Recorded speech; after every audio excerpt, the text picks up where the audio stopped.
It is the same bat time. It is the same back channel, and I am your host, Montlake Miguel.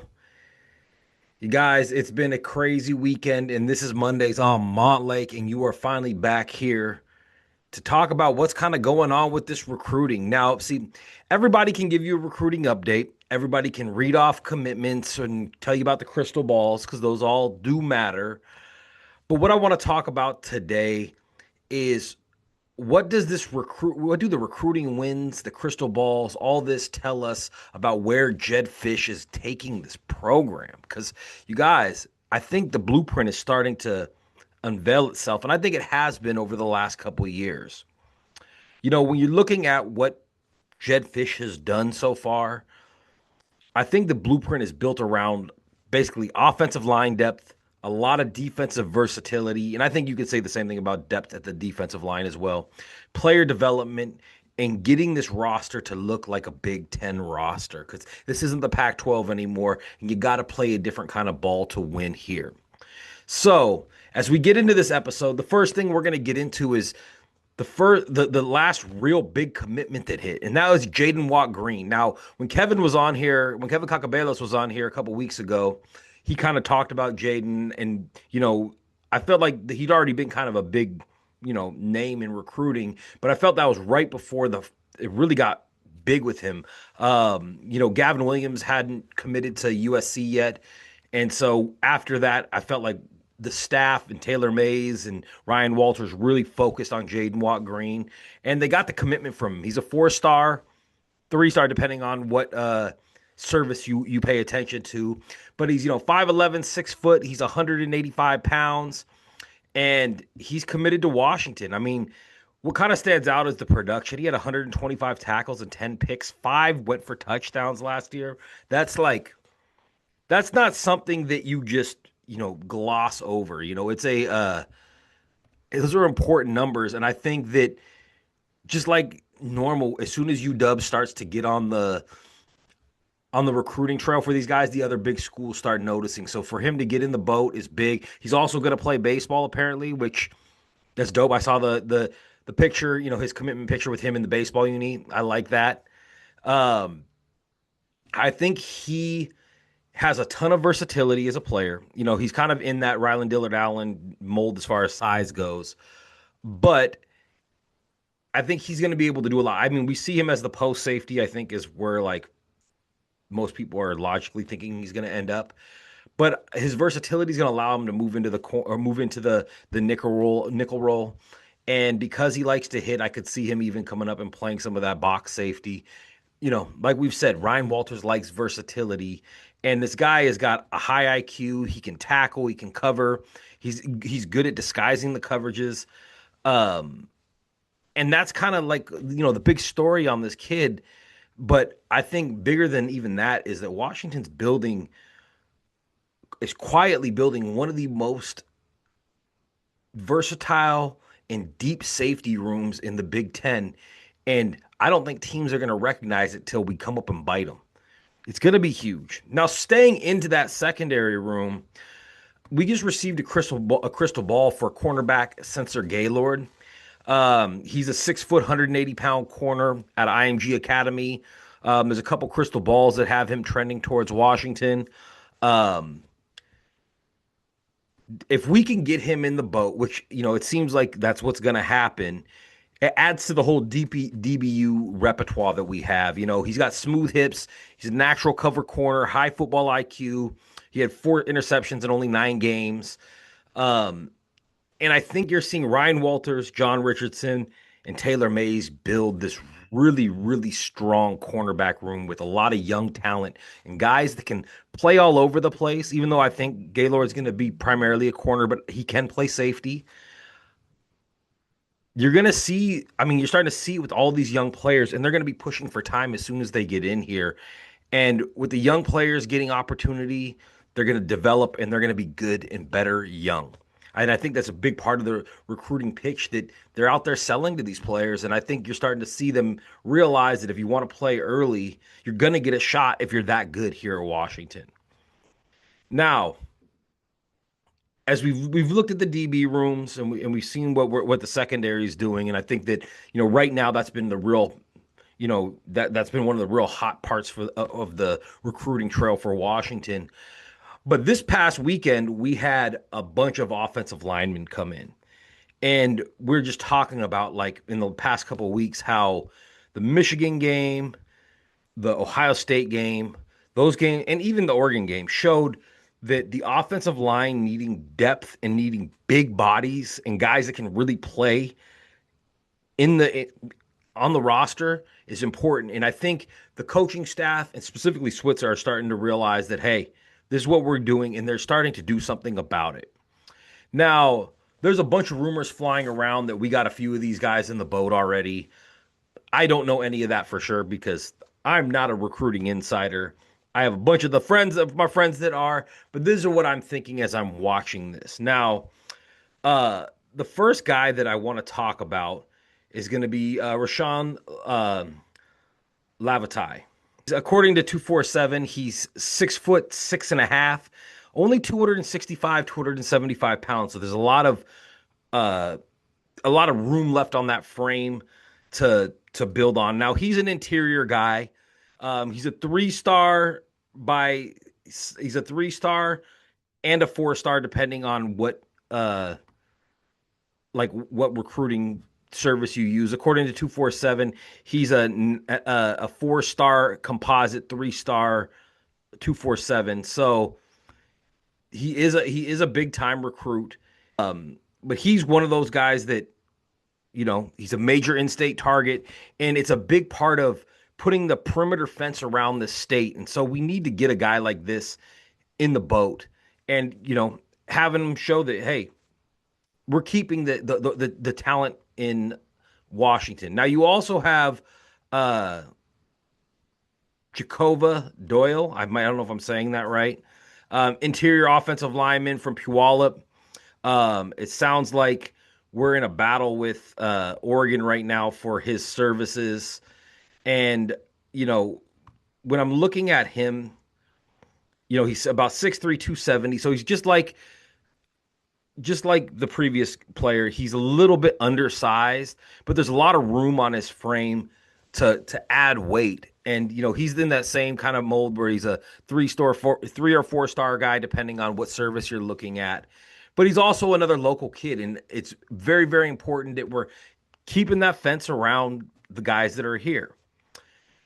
Now, the next player that I want to bring up from the offensive line, these next two guys, I think are a little bit more, one of them is a tackle size, but they have him listed as an interior player, and that's DaJohn Yarborough.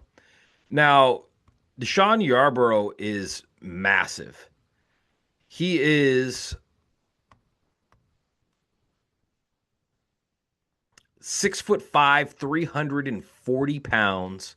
He's kind of in that tweener 3-star, 4-star, depending on what service you're looking at. He's from Chandler, Arizona. And you know how we've been grabbing, talent out of Arizona right now. And I think he's a guy that if we can get him in the boat, he's physical, he's tough, and he looks like one of those Big Ten mauling running run blocking offensive linemen. And we get a guy like that in the boat, I think that you're going to be able to do a lot of things in the run game, specifically where you're pushing guys around and you're able to open up things for the quarterback, because we know in this league, if you don't run the ball, it's going to be very, very hard to win. The next guy that came through this weekend is a very familiar name because his dad was a all UW everything and then a Hall of Fame tackle for the Raiders. And that's Tye Kennedy, son of Lincoln Kennedy. And what was great about his recruitment is if you go look online, there's lots of pictures of him and his dad, both in uniform, both in pads, and taking pictures together. Even one where it looks like Ty's playing the right tackle and Lincoln's playing the left tackle, and they're like in their pass blocking stance almost. He's a true tackle. He's from Arizona. He's got the frame that you're looking for, and he's one of those guys that he's a legacy kid. You got to keep these guys in the boat because that's what Washington's really built on. Washington is built on the legacy. We have a winning tradition. We have national championships in our trophy case, and Rose Bowls and all that. And the kids that come from those players from the glory days, it's important to keep them here so you can keep that legacy going and showing what's Washington football actually means. Now, what do all these players kind of mean in the bigger picture? Because this isn't just recruiting; it's literally roster construction. We learned that from those games where we didn't have the depth, that you got to have these guys on the roster.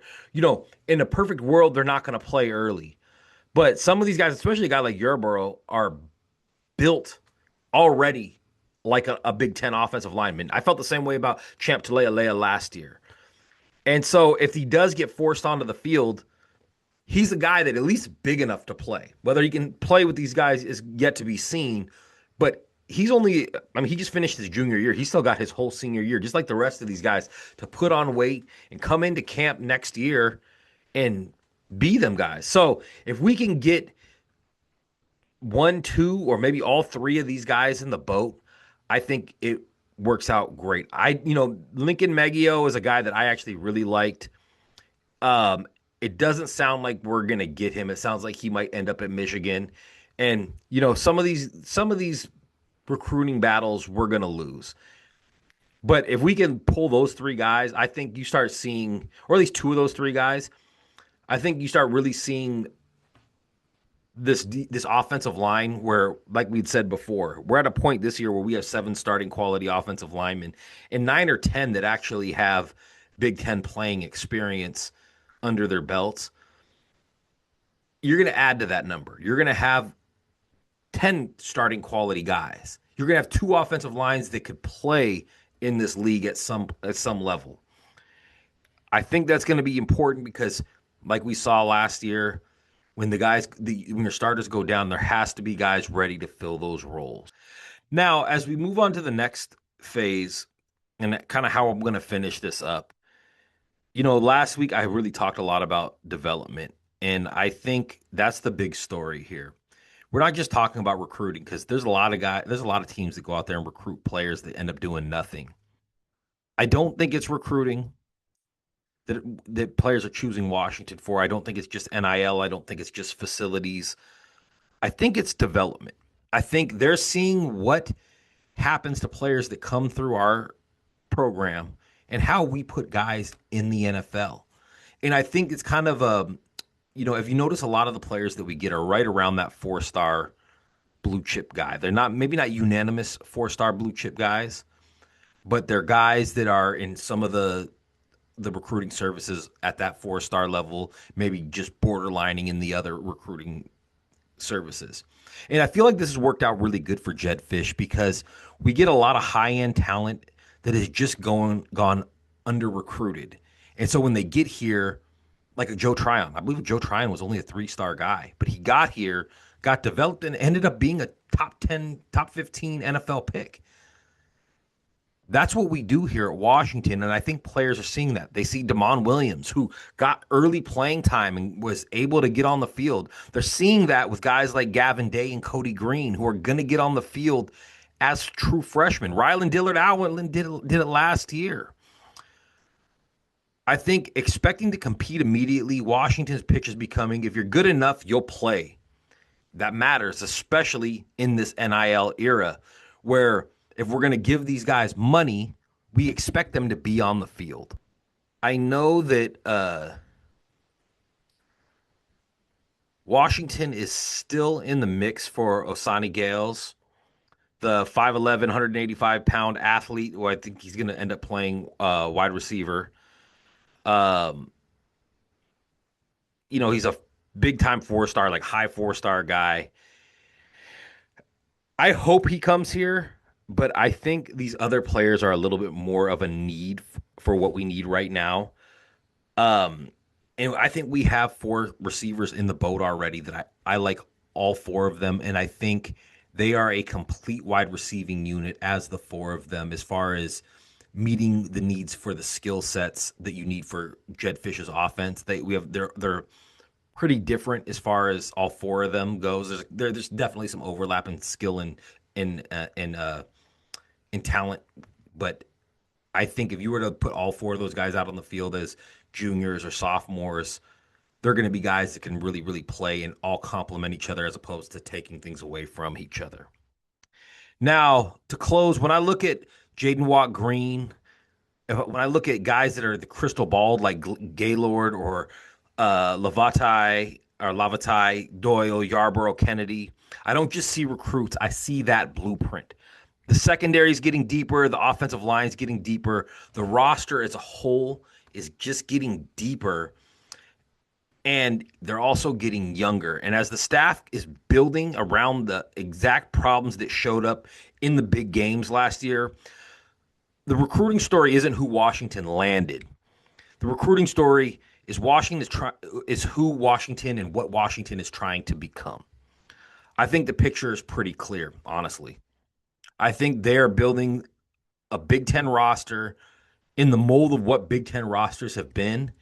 And I think Jedd Fisch and his style of offense add kind of a West Coast flair as far as being able to be explosive, while Ryan Walters' defense is just a genius chess game waiting to be played against these other Big Ten offenses. Now, as we start looking forward into to the summer, and we're here in the summer now, as I believe it's officially the first day of summer as of yesterday. We're going to start looking at the position groups. We're going to start digging a little bit deeper into them as these next episodes start coming through. I'm going to have a couple more guests on. Some will be about recruiting. Some will just be about the state of the program and what they think about these players. So until next week, I am your host, Montlake Miguel, and this is Mondays on Montlake. Go Dogs.